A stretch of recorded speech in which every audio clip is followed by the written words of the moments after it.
Alors bonjour à tous. On se retrouve aujourd'hui pour une vidéo pas vraiment spéciale, mais il fallait quand même la faire. C'est par rapport aux soucis d'audio sur les iPhone 7.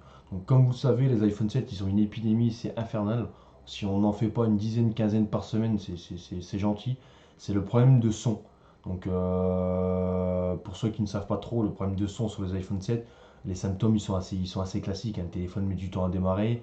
On appelle ça le loop device, donc ça veut dire que le téléphone redémarre en continu tout le temps, jusqu'à ce qu'il arrive enfin à se démarrer. C'est simplement une sécurité, du moins un check de l'iOS à partir de l'iPhone 7 pour vérifier que tous les composants fonctionnent correctement. Donc le problème, c'est qu'on n'a plus de son du tout. C'est-à-dire que quand on en appelle, on ne peut pas mettre en haut-parleur, le haut-parleur est grisé, un peu comme le Wi-Fi quand il est grisé, on peut pas l'activer. Les gens ne nous entendent pas, on ne les entend pas. Quand on est dans le dictaphone, par exemple, ça ne fonctionne pas, ça met comme quoi il n'y a pas d'appareil audio détecté. Ensuite, si vous allez par exemple faire un Snapchat ou une vidéo avec l'appareil photo, ça ne fonctionne pas. Enfin bref, c'est tout des pannes qui sont assez courantes. Donc bon, là, c'est un iPhone 7 rouge. Je vais baisser la luminosité parce qu'on voit pas. Là, par exemple, quand je vais dans le dictaphone, si je veux enregistrer, ça me dit échec de l'enregistrement, aucun appareil audio détecté. Bon, là, c'est sûr et certain que c'est ça. De toute façon, j'en ai reçu j'en ai reçu, je crois, 4 ou 5 qui font tous la même chose. C'est une panne courante. Donc sur les iPhone 7, on a ça et on a aussi le problème réseau. Donc vous n'avez pas de service avec un petit triangle en haut pour indiquer que le réseau ne fonctionne pas du tout. Donc là, on va s'occuper de celui-là. Bon, je me suis déjà permis de tout démonter le téléphone. J'ai pas vérifié juste à l'avance, hein. J'ai juste dévissé toutes les vis pour le démarrer et mettre une batterie qui fonctionne parce que c'est actuellement à l'intérieur, elle est complètement à plat. Ça aurait mis un temps fou à démarrer. Donc là, je vais démonter tout le téléphone. Je vais retirer la carte mère de son châssis. Je vais pas vous montrer comment on démonte un téléphone, je pense que vous savez le faire.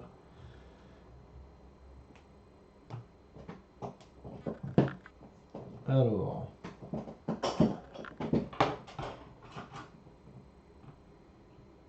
en plus il fait une chaleur pas possible. Pour ceux qui vont regarder la vidéo au moment où je l'ai postée, c'est justement la période de fin juin où il fait hyper chaud. On va utiliser toutes ces machines en plus. Alors,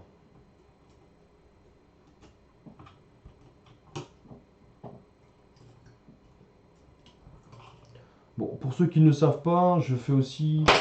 On peut aussi m'envoyer des téléphones. Par exemple, je travaille beaucoup avec des personnes à distance. Moi, je suis de Dunkerque même. Et je donne la possibilité du coup de réceptionner les téléphones directement. Je sais pas si vous habitez à Paris ou n'importe quelle distance. Vous me les envoyez, je les reçois, on va dire, si vous les envoyez un lundi matin, je les reçois mercredi. Si tout va bien, ils sont faits soit dans la journée, dans la soirée ou le lendemain. Ils sont envoyés le lendemain ou 2 jours après. Généralement, il faut compter une bonne semaine, semaine et demie pour la réalisation d'une intervention de ce type, là, simplement en comptant l'envoi, réception de votre part, etc. Donc là, par exemple, cette carte mère-là, on voit que le téléphone, attention, je pense, le téléphone n'a jamais été ouvert, je suis le premier à l'avoir ouvert. C'est un iPhone 7 rouge, il est en super bon état, mais à mon avis, c'est quelqu'un qui mettait ce téléphone-là dans une poche arrière où il était sous pression constamment. Je sais pas si, je pense pas qu'on verra, mais si on voit comme ça, de travers, on voit un petit peu, le focus se fait pas bien.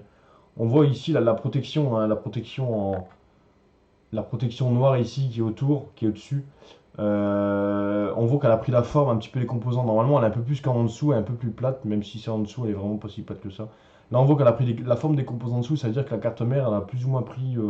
Elle a eu des moments de pression, en fait, tout simplement, hein. Elle a subi des pressions.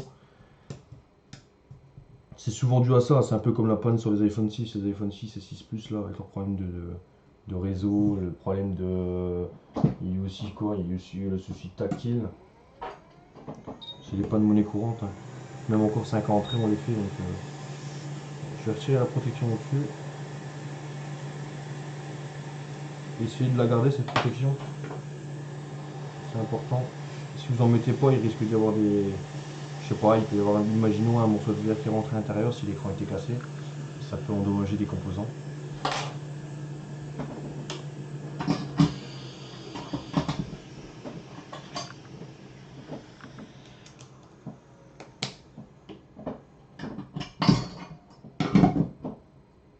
Alors, voilà la fautive. Je vais mettre ça directement Bon, là on le voit pas directement, de toute façon je vais montrer au pire des cas directement sur le plan. Donc sur le plan c'est celle-là, hein, c'est cette puce-là. Ça c'est la puce audio, c'est la puce audio principale, c'est elle qui va gérer l'intégralité de l'audio, enfin du moins en partie, hein, elle va gérer tout ça. Et là on a des pads en fait, si vous voulez, sur la carte mère, il y en a quatre principalement qui sont au niveau du châssis. Bon, c'est malheureusement l'endroit qui se tord le plus facilement parce qu'il y a le rack SIM juste à cet endroit-là. Le châssis est un peu moins solide. Attention, c'est pas une torsion répétée énorme, hein, c'est simplement des torsions répétées, c'est comme un fil de cuivre qu'on tourne, qu'on tourne, qu'on tourne. Un jour il casse. Donc là, il y a tous des petits composants en fait qui sont reliés. Par exemple, ce pad là, il est relié à celui-là. Si je me trompe pas, celui-là, si je me trompe pas, celui-là, il est relié à celui-là. Et celui qui pose souvent souci, c'est celui-là. Attention, les quatre autres, ils peuvent poser problème. Donc là, ce qu'on va faire, c'est qu'on va retirer la puce audio, toujours bien protégée autour. Alors,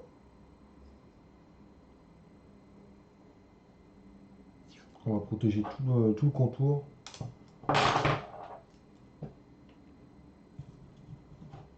Pour éviter d'endommager les composants autour. Et puis surtout, si ça bouge, vraiment, ça ne devrait pas bouger. Il ne faut pas chauffer trop longtemps. Il ne faut pas souffler trop fort.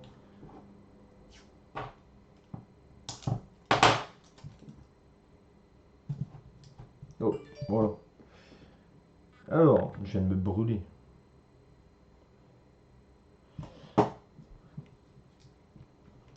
Bon, là, une fois que c'est protégé, je vais quand même rajouter un dissipateur thermique pour éviter que la lampe prenne un coup. Au niveau de la température, ça dépend toujours, ça dépend de votre matériel. Moi, personnellement, je me suis habitué à 420 degrés avec une soufflerie à 130 pour ce type d'intervention. Mais attention, 420 degrés, il y en a certains qui vont me dire c'est trop. Sauf que non, c'est simplement en fait que c'est une Quick, hein, c'est la Quick 861.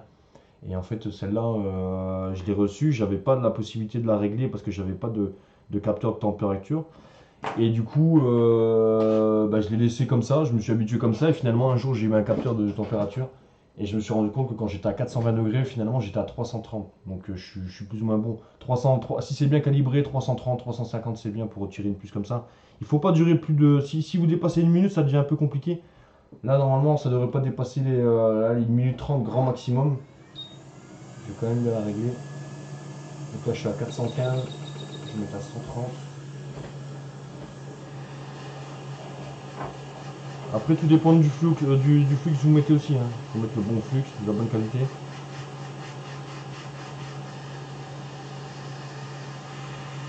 Surtout quand vous tenez la puce, vous ne la serrez pas trop avec la pince.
Voilà.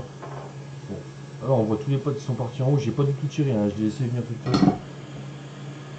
C'est pas grave, de toute façon c'est des potes qui ne servent à rien, c'est des neutres.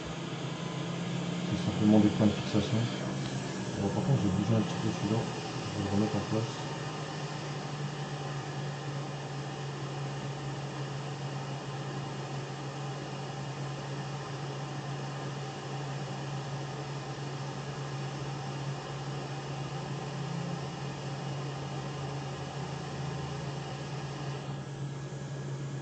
S'il faut le remettre après, on le remettra après. Alors, donc là, on va voir un petit peu plus facilement les pads qui posent problème. Je sais pas si on verra très bien. Le pad qui pose souci, du coup, il y a celui-là, principalement en général, de toute façon, on le voit. J'ai juste à faire ça. Regardez, hop, le pad il est parti. Donc là, déjà, on a la première raison du problème. Ensuite, on a celui-là. Généralement, il passe pas trop de problèmes.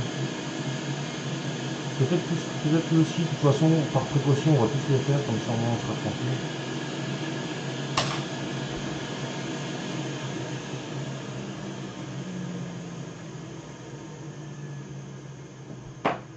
Par précaution, on met des fois tous les refaire, au moins on est sûr que derrière il n'y a pas trop de retour. Même si ce type d'intervention-là, il ne devrait pas y avoir trop de retour. Hein. Si vous avez beaucoup de retours, il faut se poser des questions sur la façon dont vous le faites. Mais c'est surtout le plus important, c'est déjà de ne pas trop chauffer trop longtemps. Par exemple, là j'ai chauffé, j'ai compté 70 secondes. C'est un peu dans ces eaux-là que je prends à chaque fois. Hein. C'est le temps grand maximum que je m'autorise, après c'est beaucoup trop. 70 secondes, ensuite la puce, quand vous la rebillez, il faut surtout éviter de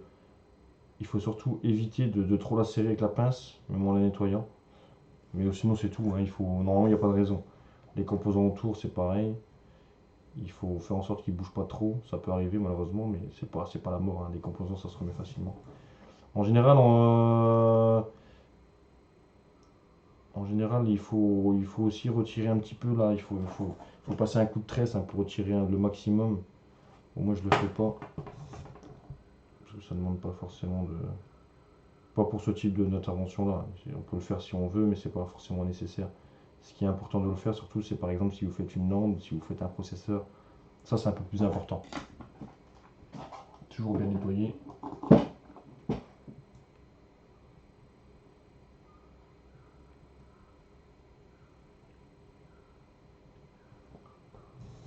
On nettoie bien la zone. Si vous voyez un pad qui est un petit peu trop, à votre goût, hein, vraiment c'est toujours. Après, ça dépend de vous, mais si vous en voyez qui sont un petit peu trop. Qui ont un petit peu trop d'étain, vous n'hésitez pas à repasser un coup dessus tout simplement.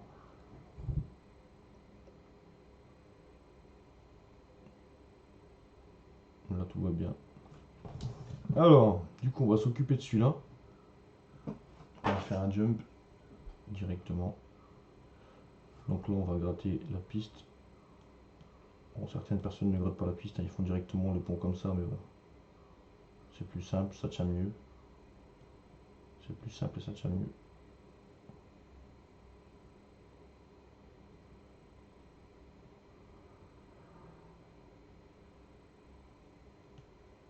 Là. Par précaution, je dis bien par précaution, je vais tous les faire finalement. Au moins, on est sûr et certain que celui-là ne reviendra pas pour ce genre de problème.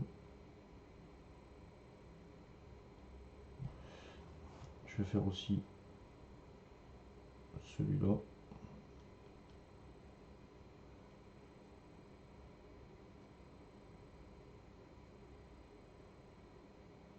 Et je vais faire aussi celui-là. C'est ces quatre principaux là. Je vais tous les faire, on sera vraiment tranquille. Moi je vous le conseille aussi, au moins. Ça m'est encore arrivé là, il y a quelques jours d'avoir un retour sur un iPhone 7 où justement j'avais pas fait les trois autres. Et quand j'ai retiré la puce, les trois autres ils sont tous partis directement. Il n'y a pas besoin de réfléchir, hein. Il suffit juste de les refaire, de rebiller, de remettre la puce et c'est reparti. Mais là on voit clairement que les autres sont bons. On sait jamais, c'est par précaution pour l'avenir. Alors, maintenant, moi j'utilise toujours le bord du shield là pour étamer mon fil de cuivre. Étamer, en fait, si vous voulez, c'est on a un petit fil de cuivre avec lequel on va faire le pont, le jump. Et pour améliorer, justement pour aider un petit peu à faire ce jump, on l'étame, c'est beaucoup plus simple. C'est mettre du cuivre, enfin je vais mettre de l'étain du coup directement dessus. Alors, donc là on prend le fil de cuivre. Moi personnellement j'utilise du 0,01, c'est vraiment le plus petit. Après vous pouvez utiliser du 0,02, mais 0,02, ça dépend. Là pour ma part je trouve qu'il y en a largement assez.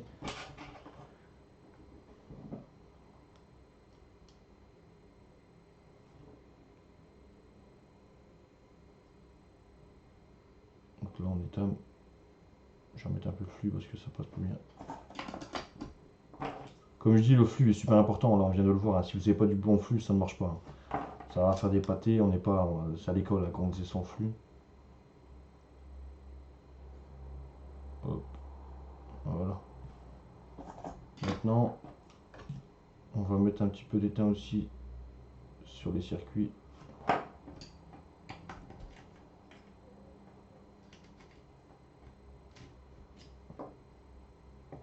C'est pareil, hein, pour mettre de l'étain directement dessus, c'est tout simple. Hein. Hop. Enfin, c'est tout simple quand ça veut bien.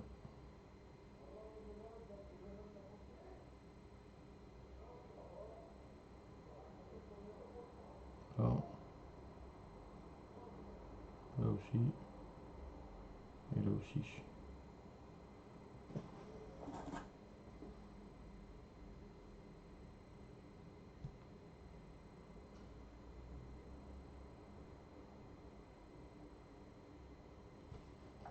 Alors,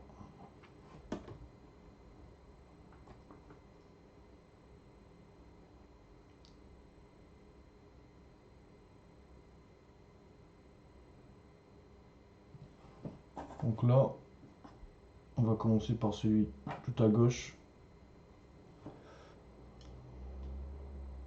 Après, je ne pourrais pas vous apprendre à faire directement à poser directement le jump, ça c'est de la pratique.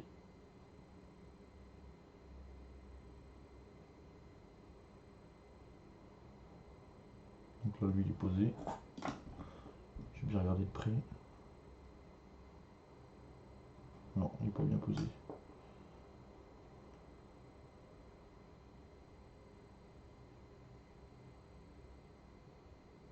Là, il est posé.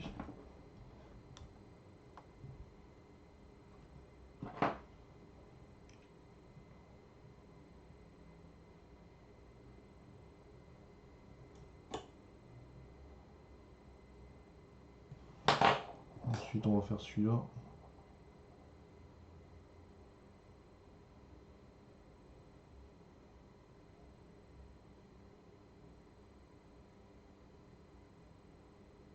Celui-là, on va pas trop s'embêter, on va juste se placer comme ça. De façon à ce que si le pad vient s'en aller, au moins il va pas s'en aller très loin, parce qu'il est soudé directement sur le circuit. Ensuite, on va faire celui-là.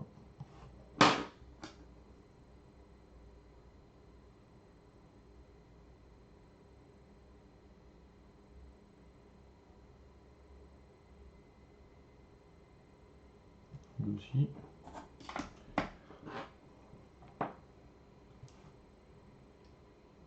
Et on va faire celui à côté.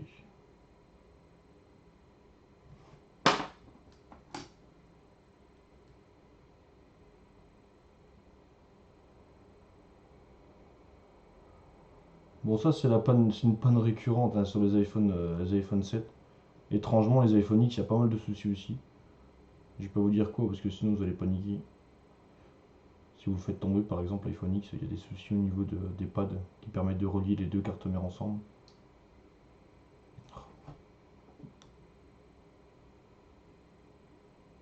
Enfin, ils permettent pas de les relier ensemble simplement. Hein, sans ça, ça fonctionne pas du tout puisque finalement ils font les liaisons entre tous les circuits.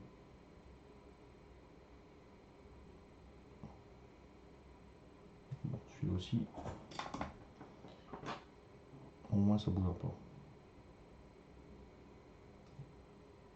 Alors, là que tout est relié, on va essuyer.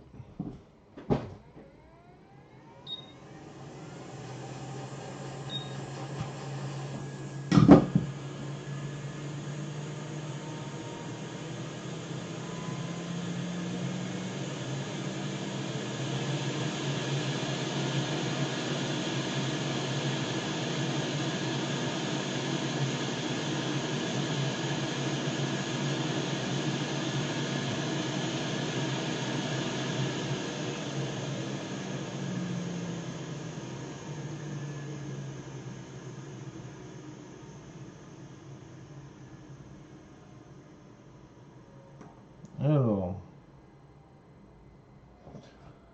donc là, lui, on va faire directement un pad, hein, du coup, comme il n'y en a plus. Ça, c'est pareil, hein. Il y a des jours où je vais réussir à bien les faire, il y a des jours où ça va être un peu plus compliqué. On va essayer d'être donc bonjour, s'il le veut bien.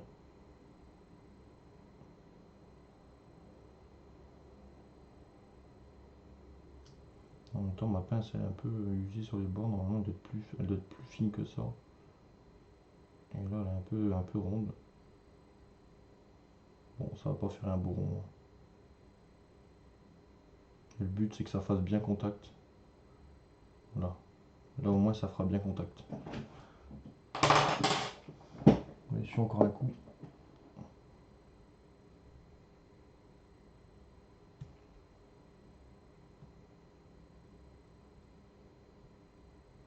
Comme ça, là, on n'a plus qu'à isoler ce qu'on a fait. Toujours isoler ce que vous avez fait. Donc, avec de la pâte à UV, hein, bien sûr. Il faut isoler ce que vous avez fait. Comme ça, au moins, quand vous allez remettre votre circuit, vous allez remettre votre puce, ça va pas bouger. Donc, moi, je vais prendre de la pâte à UV. C'est de la bleue, ça n'a pas d'importance. Bleu, vert. Hop. Un peu de pâte directement dessus.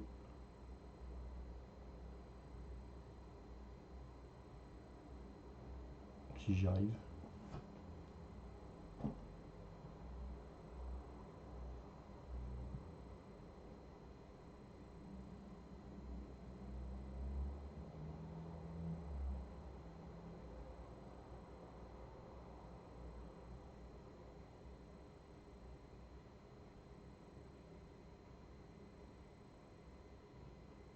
Non, je vais sécher un peu.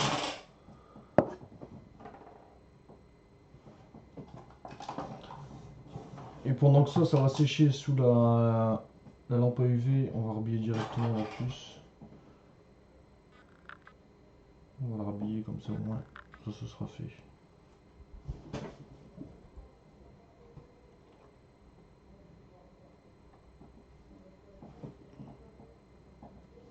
Et alors, surtout comme je vous l'ai dit, hein, surtout ne pas la serrer. Parce que si vous la serrez trop fort, vous cassez après les circuits parce qu'elles sont super fines. On le voit directement là, à l'œil nu. On voit directement tous les circuits qui sont en surface, hein, sur les côtés. Et si vous la serrez trop fort, vous les cassez. Et après vous n'avez plus qu'à la changer. C'est pas si grave que ça, mais bon, c'est dommage. C'est dommage.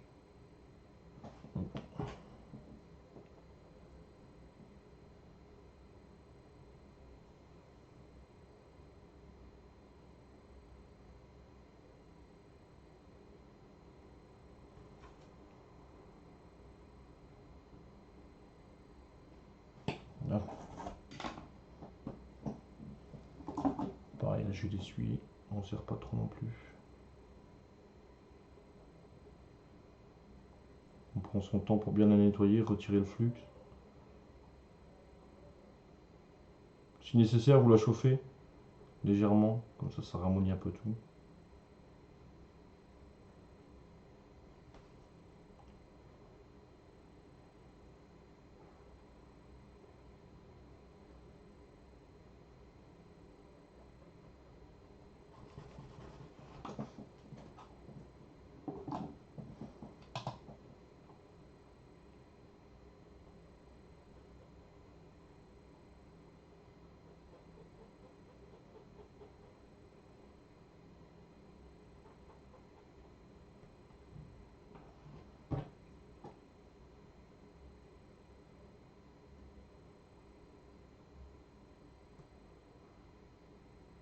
Hop.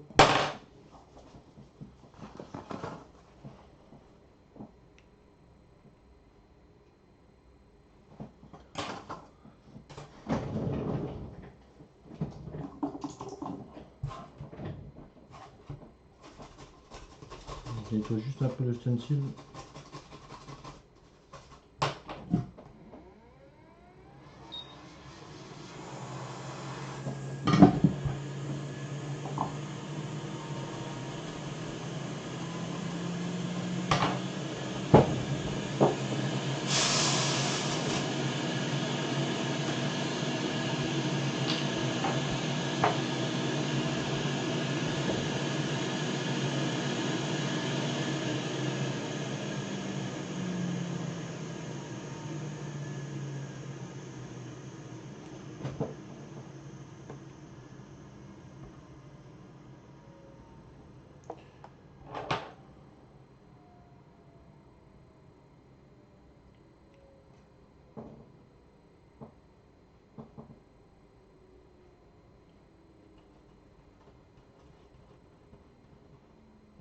la pâte à braser.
De la nettoyer pour éviter qu'il y ait des faux contacts entre deux. Chaque pad.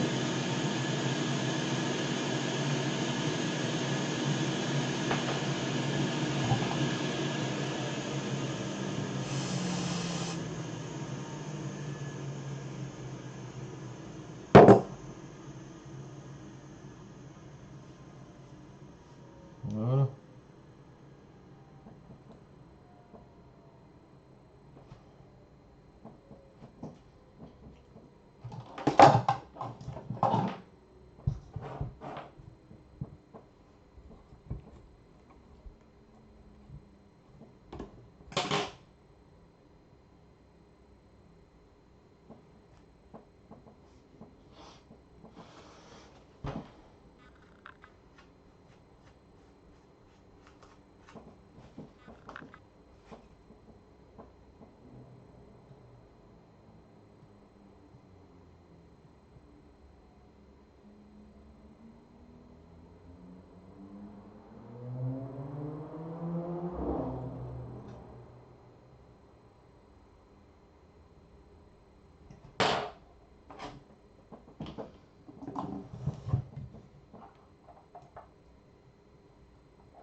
On se trompe pas de sens.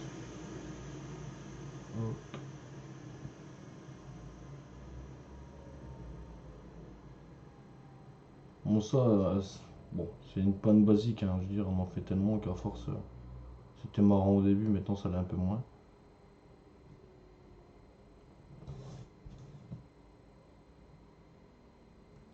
Au niveau des températures, comme je disais, hein, toujours pareil, moi je conseille maximum, vraiment maximum, hein, 1 minute 30 pour la retirer en soufflerie, bien isolé derrière, tout le contour, parce que c'est pas forcément bon de chauffer le reste. Maximum 80, allez, 90 secondes, ouais, moi je suis à 70 secondes là actuellement. Grand maximum. Pour la remettre, allez, pas plus de 40 secondes, c'est pas normal si vous l'avez rhabillé vous-même. Si vous l'avez pas rhabillé, vous avez mis 9 par exemple, c'est bon, c'est un peu plus normal que ce soit plus long parce que l'état n'est pas le même. Mais sinon, pas plus de 40 secondes. Et puis bon, c'est tout. Pas trop serrer la puce. Soufflerie, vous pouvez mettre à 130, ça dépend des machines. On peut pas trop savoir vraiment. Là, par exemple, je suis à 415 degrés, on va dire du coup, ça fait allez, 300, 330, 340. Je vais pas souffler trop fort parce que du coup, comme j'ai posé la puce, elle risque de bouger de s'envoler. Je vais juste faire en sorte qu'elle prenne un peu.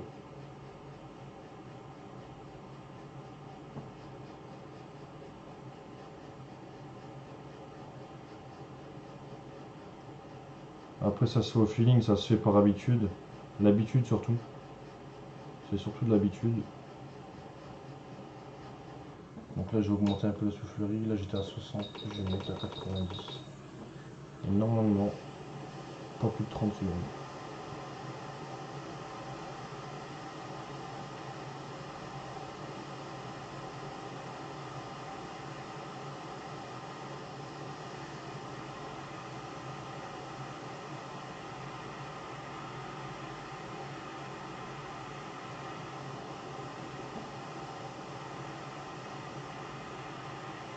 Là, on voit qu'elle prend. On voit qu'elle est occupée de descendre. Après, tout ça, c'est toujours d'habitude à chaque fois. Là, je vois qu'elle a pris. Elle est descendue. On la bouge un peu pour checker. Là, on voit qu'elle a bien pris.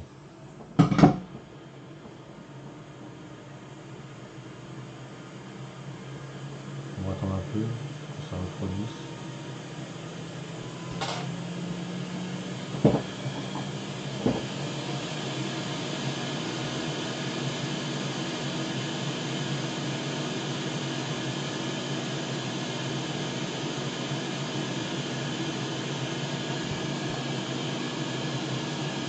Toujours attendre qu'elle refroidisse un peu.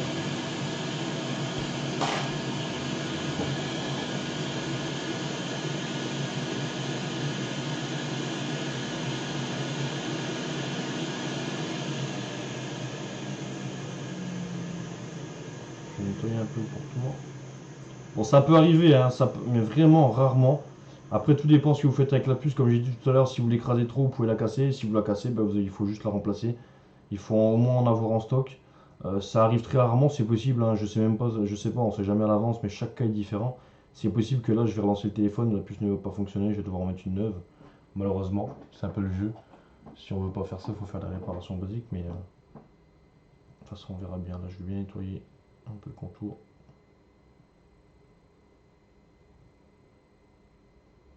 On pourra jamais mettre comme si c'était neuf, hein. Enfin, moi je vais le faire. Et après, vous pouvez utiliser. Ce que vous faites, c'est que vous mettez de l'isopropanol pour nettoyer. Vous retirez le maximum et après vous venez avec une bombe, au pire une bombe, une soufflette, hein, simplement pour retirer le maximum. Bon, comme principe. Là, je vais tout remonter. Je vais prendre la carte mère. Je vais attendre qu'elle refroidisse encore.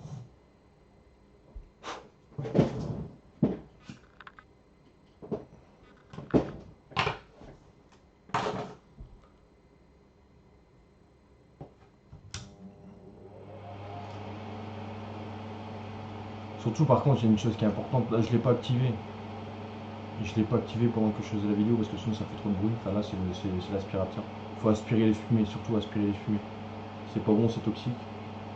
Le mieux encore, c'est d'avoir une soufflerie, enfin, du moins un aspirateur, un extracteur externe, décentralisé, qui aspire directement les fumées à la source. Après, vous mettez un masque.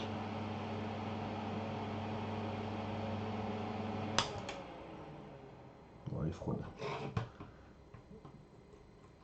Alors, je la mets en place dans son petit lit d'huile.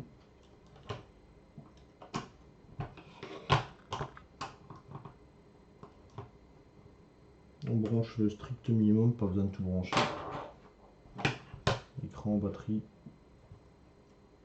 connecteur de charge. De toute façon, on sera fixé assez rapidement. Si le téléphone démarre vite, c'est que c'est bon. Enfin, c'est bon. Pas forcément, mais dans la plupart des cas, c'est bon, quoi. Je sais pas trop dire ça. ça non plus parce que des fois ça m'est arrivé où je disais que c'était bon, finalement il n'y avait rien qui fonctionnait. Après j'ai branché la batterie. On va le démarrer.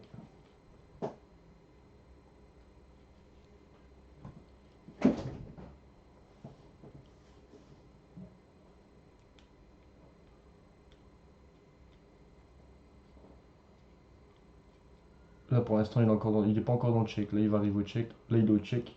Donc là c'est au moment où ça clique. Là il s'est déjà démarré.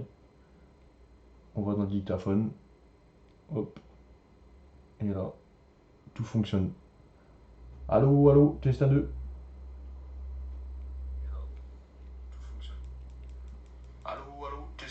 Voilà. Donc c'était une petite vidéo assez courte, hein. Assez courte sur un cas assez basique finalement. Enfin basique pour quelqu'un qui le fait assez souvent. Mais c'est une panne qu'on voit régulièrement, sincèrement. C'est une épidémie, c'est pire qu'une grippe. C'est affligeant, tout le monde en parle. D'ailleurs, tout le monde en a marre. Les gens ne le voient pas forcément, mais il y en a énormément sur le marché. À savoir que c'est une panne qui se résout assez facilement à des moindres coûts. Enfin, du moins par rapport au prix du téléphone, c'est toujours rentable. Surtout, n'hésitez pas à me contacter directement si vous souhaitez faire la prestation. Il n'y a pas de souci là-dessus. Il suffit simplement de. Je vais mettre dans la description de la vidéo, je vais mettre toutes les informations nécessaires pour me contacter. Il va y avoir ma page Facebook, il va y avoir mon site internet, mon Instagram par exemple, mon Snapchat. De toute façon, tous les réseaux sociaux qui permettent de nous contacter directement à distance. Je vais mettre mon mail aussi. Et puis si vous avez besoin, surtout, vous n'hésitez pas, si vous avez la moindre question, si vous avez des iPhone 7 avec des problèmes de réseau, les iPhone X, je commence à les faire aussi. J'ai tout le matériel nécessaire, les iPhone 6, iPhone 6S, tout ce qu'il faut, rétroéclairage, les problèmes de charge, toutes ces petites choses-là. Votre téléphone est tombé dans l'eau, il faut surtout pas hésiter non plus. Donc voilà, c'était une vidéo assez courte. C'était, je pense, là ça va être ma première que je vais vraiment poster avec une explication, avec du moins un visu sur ce que j'ai fait. N'hésitez pas à dire ce qui vous a plu, ce qui ne nous a pas trop plu dans la vidéo. C'est toujours intéressant. Il ne faut pas avoir peur de la critique. La critique, elle permet de construire et c'est justement sur ça que je compte. J'espère vraiment que vous allez dire tout ce que vous pensez et moi, par la suite, j'essaierai de m'améliorer. N'hésitez pas à me contacter directement si vous avez la moindre question. A plus tard. Au revoir.